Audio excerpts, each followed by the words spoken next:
This is the second time in the agenda for you to address the City Council on any matter not listed on this agenda that's within the subject matter jurisdiction of this City Council. Public comments are limited to 3 minutes per person.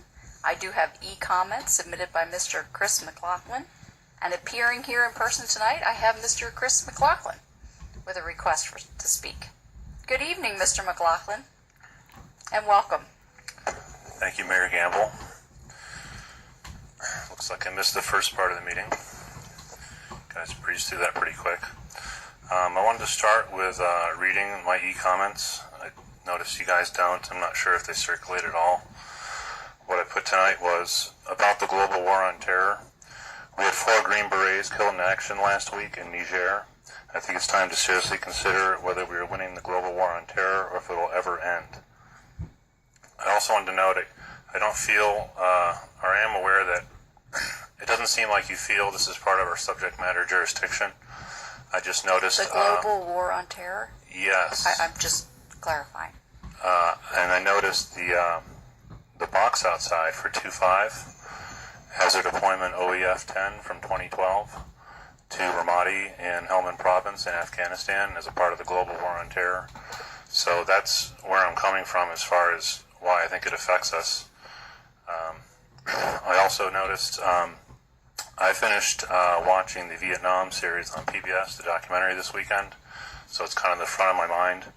And the whole time I'm watching, I'm thinking the parallel from 40 years ago reminds me a lot of what's happening today. There's some differences, and the main theme going through that is when is it going to end, and why did it take so long, and why did so many people die? And then this week we have it's metastasized to Niger, which I don't know if you can find that on a map, but it's between Mali and Chad. It's in sub-Saharan Africa in the western part.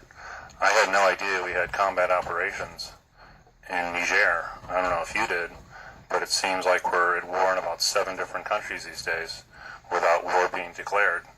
And I know it's been going on for 16 years now, and I just don't think we're winning. I don't know if we are winning. And I did ask a serious question last meeting. How do we know if we are winning? When do we know if it'll ever end? How do we know if 2-5 is not going to be back there someday? So those are my thoughts. I don't see any other public discussion happening about this. It doesn't seem very like anyone else is all that interested. But that's what's in the front of my mind. And I think it should be more of a public debate.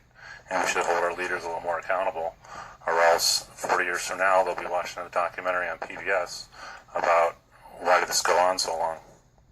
Thank you. Thank you very much.